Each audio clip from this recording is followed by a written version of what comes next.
government services, dito po tayo nakahingi ng tulong para mapaprint po yung OEC natin.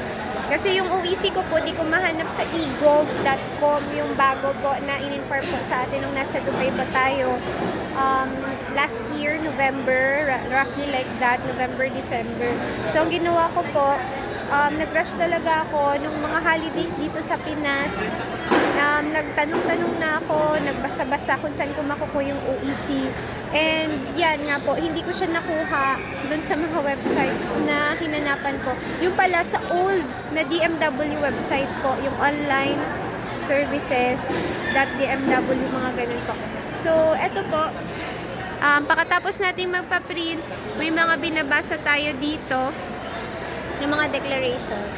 So, for now, kailangan ko na pong pumunta sa Terminal 1 kasi nasa Terminal 3 po ako ngayon. Ayan po. So, sa mga OFWs po na pupunta ng Pinas or magbabakasyon, make sure na mag-drop by kayo sa OWA at may OEC kayo para pagbalik nyo, hindi na kayo ma-hassle. Kasi sa immigration, hinahanap po yung OEC. OEC pa rin po. Of course, may ready kayong